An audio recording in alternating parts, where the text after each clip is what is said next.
Today, I will teach you the street vocabulary, what you can see around the town. Let's start.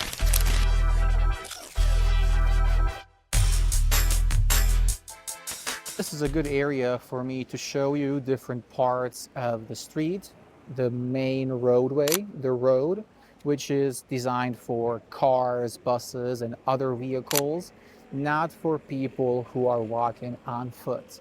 And those people who are walking on foot, like the lovely lady in the back, are called pedestrians. How can pedestrians cross to the other side of the street? Well, legally, you can't just run from here to there.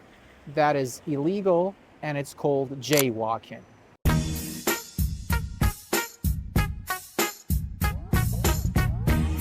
What you need to do if you want to cross is use this area called the crosswalk. So the crosswalk allows pedestrians to safely cross to the other side of the street. Let's just make sure we look left and right and then cross. As you can see, the car has to stop to allow all the pedestrians to cross. You guys already know this is called the road and this is the sidewalk. However, they are separated by this slightly raised area called the curb. So the curb tells the drivers, okay, you can't drive here. As you can see, this car will now park in this on-street parking space. However, many drivers in my country like to drive onto the sidewalk and just park like right in the middle of it. So the government, the local city office has to place these bollards. So this is called a bollard, and it serves the purpose of preventing drivers from driving onto the sidewalk. I actually didn't plan to record myself crossing the street and talking about the different traffic signs. However, I thought to myself, it's a very beautiful day today. Let's take advantage of it. And what's important to explain here is the difference between this structure. So this is called a bridge. And as you can see, the bridge allows cars to cross from one side to another very easily. It's a road over the river. This bridge has the same structure as your regular street. So there's the road and a sidewalk for pedestrians. There is another bridge down the river, and that bridge has no cars on it. That's because that bridge is a footbridge. It's only for pedestrians, not for vehicles. Something you will always see on bridges are these steel structures, metal structures. Sometimes they can also be made out of wood if it's an old bridge. And they are called guardrails. They serve the purpose of preventing people from easily falling into the river. We will now approach an intersection. An intersection is the area where multiple roads connect. This specific one is actually a four-way intersection. So there are, as you can see, there are roads from each side, and it is very complicated. That's why we need these things to regulate the traffic. So this is what we call a traffic light. We also have two separate lanes here. We don't call them lines, we call them lanes. Here they have this specific purpose of directing traffic. So if the cars are in this lane, they have to go straight or turn left, like this car did. But they have to now wait for the pedestrians crossing the crosswalk, whereas cars in this lane have to go right. So when roads connect, we have two options of how to organize traffic.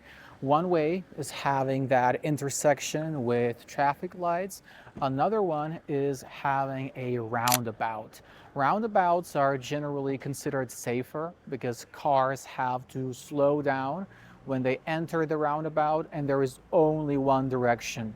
So there is no turning left. You have to go inside and then choose your exit and turn right. So this is what we call a storm drain or a storm sewer, and its purpose, its role, is to make sure that all the water that comes during rainfall doesn't accumulate on the road.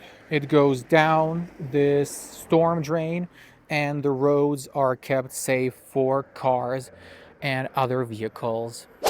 Right next to the storm drain, we have this manhole. Specifically, this is called a manhole cover.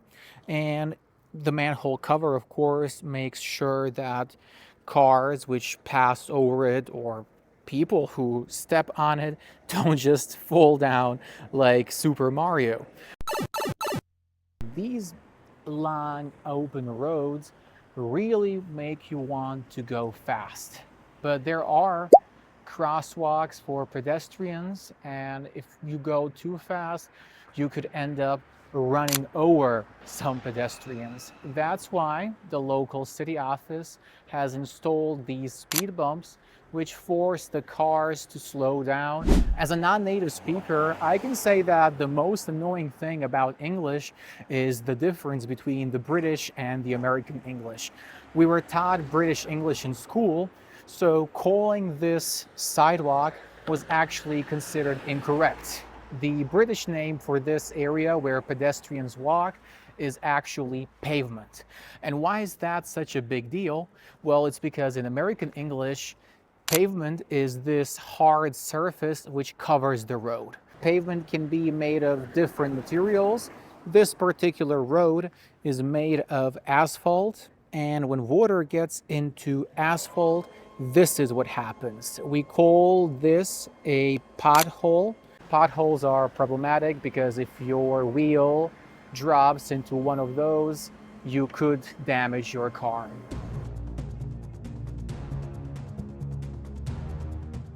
These center lines are dashed or broken, meaning cars are allowed to cross into the opposite lane and overtake a car from their lane.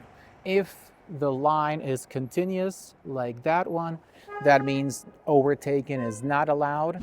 That's all for today, folks. Congratulations to all of you who made it to the end of this video.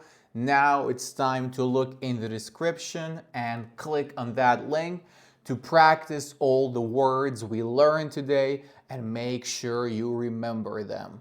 See you in the next one.